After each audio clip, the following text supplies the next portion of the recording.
And welcome back YouTube. Thank you for tuning in, I always appreciate that. And today I'll be reviewing Metal Gear Solid 4, Guns of the Patriots. Now, Metal Gear Solid 4 actually is a continuation of 2, Metal Gear Solid 2, because it's basically next in line in the Metal Gear Solid timeline. Now, Metal Gear Solid 2 ended on a positive note, because humans are not just passing on their genes, but also beautiful things like art and music and all that stuff. It's then surprising that 5 years later in Metal Gear Solid 4, the world is plunged into chaos. There's war everywhere, and it sort of makes you wonder what happened in the life of legendary designer Kojima, that he has this sort of new negative view of the world. Anyway, Snake, Solid Snake, now suffering from a disease that has rapidly aged him, is called in once more to stop his brother Liquid from gaining basically the power over the whole system that runs all the soldiers of the war. Now, Kojima, I must give him that, didn't take the easy road by having you play Snake as an older character, a more grumpier version of his former self. Now, the story, as always in the Metal Gear Solid universe, is overindulgent, over-complex, over the top. In short, I think it's all that a fan of the series really want. Now again, Kojima has produced a technical and presentational tour de force in terms of visuals, art, direction, camera work. It's just flawless, maintaining the extravagance that it always had and the coolness. You know, it's really it looks cool. It oozes coolness.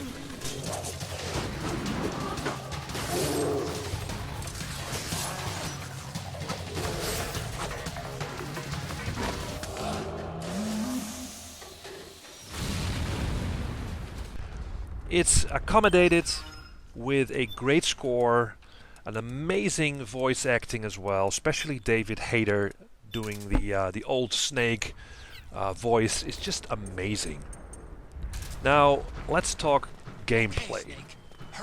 Now, I've always considered Metal Gear Solid to be first and foremost a stealth game. Now, trying to sneak around soldiers, knocking them down only if necessary and not killing them, avoiding security cameras, tripwires. I always enjoyed that. It's what I really like. And also that you had to rely on your backup team for mission objectives, tips, and just chatter. You know, you just chatter with them, you learn a lot about them.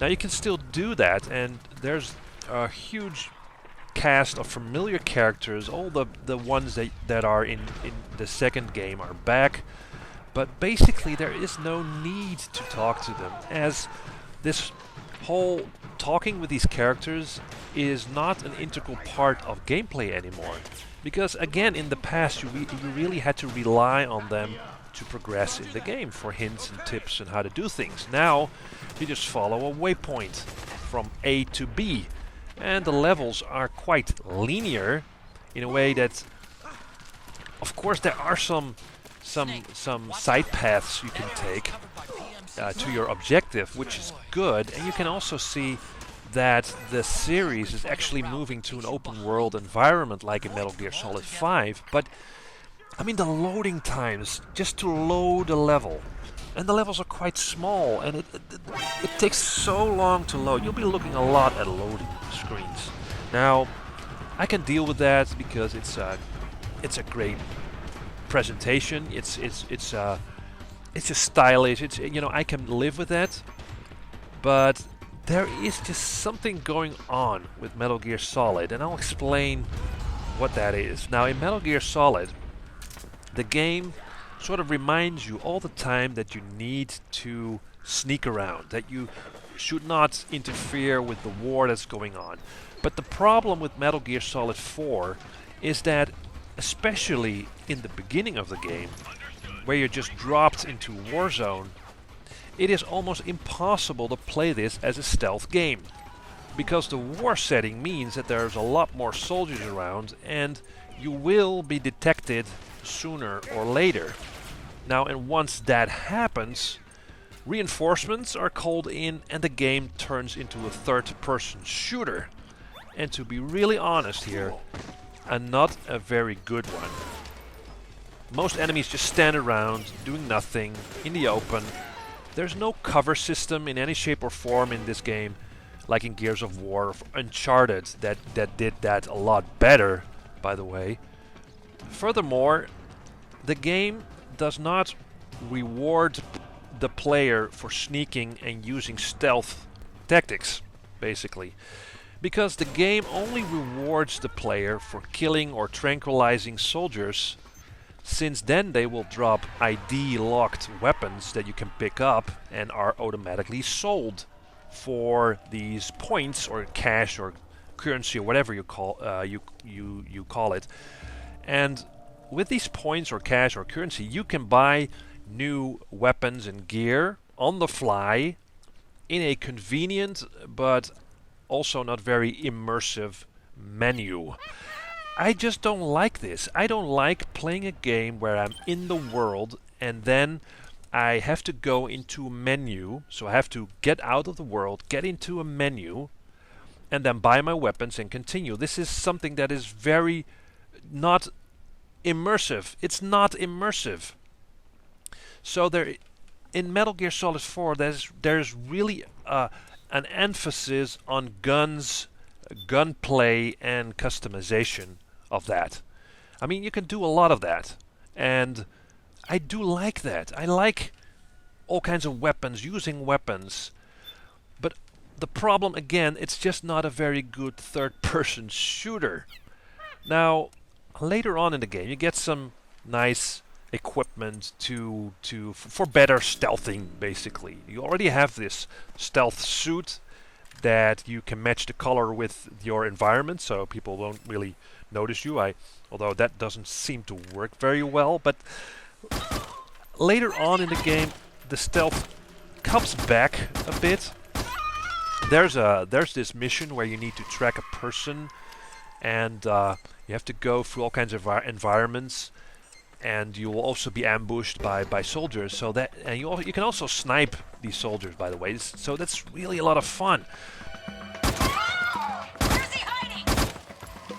But then this happens, and it's just all out of action. You're basically Rambo playing, and I don't get this. It's just not Metal Gear Solid. Now, it feels like the game doesn't know what it wants to be.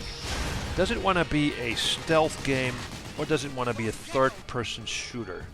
Or maybe it wants to be both, so to cater to a bigger and wider audience.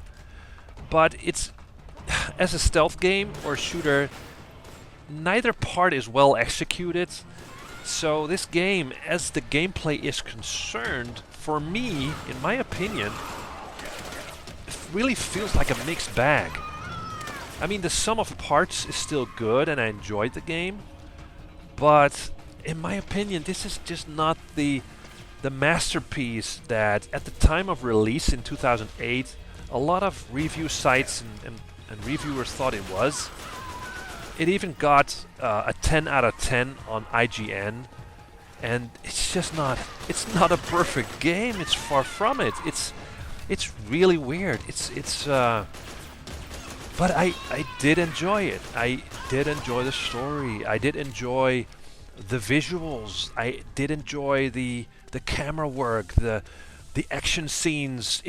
But the gameplay was so lacking. It was I felt I would not betrayed by Kojima, but it's just not good enough.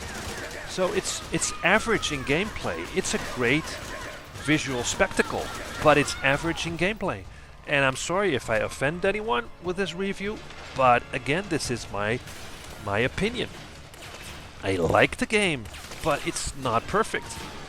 So that's it. And next up, I think I'll be moving on to Metal Gear Solid 3. So hope you liked the video. Let me know what you think. Subscribe, leave comments, and see you next time.